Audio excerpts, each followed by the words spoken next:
Hey,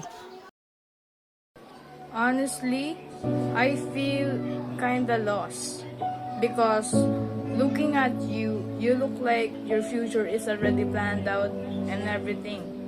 Well, I'm not exactly as what you think of me. I overthink about my future too. And I'm also scared. Overthinking, what if this path that I'm taking is wrong?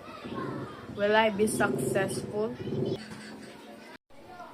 Actually, I think questioning yourself or doubting yourself doesn't mean that you're falling behind. It's just that you're curious. We're gonna figure it out together. Talking to you actually made it feel like everything is gonna be okay.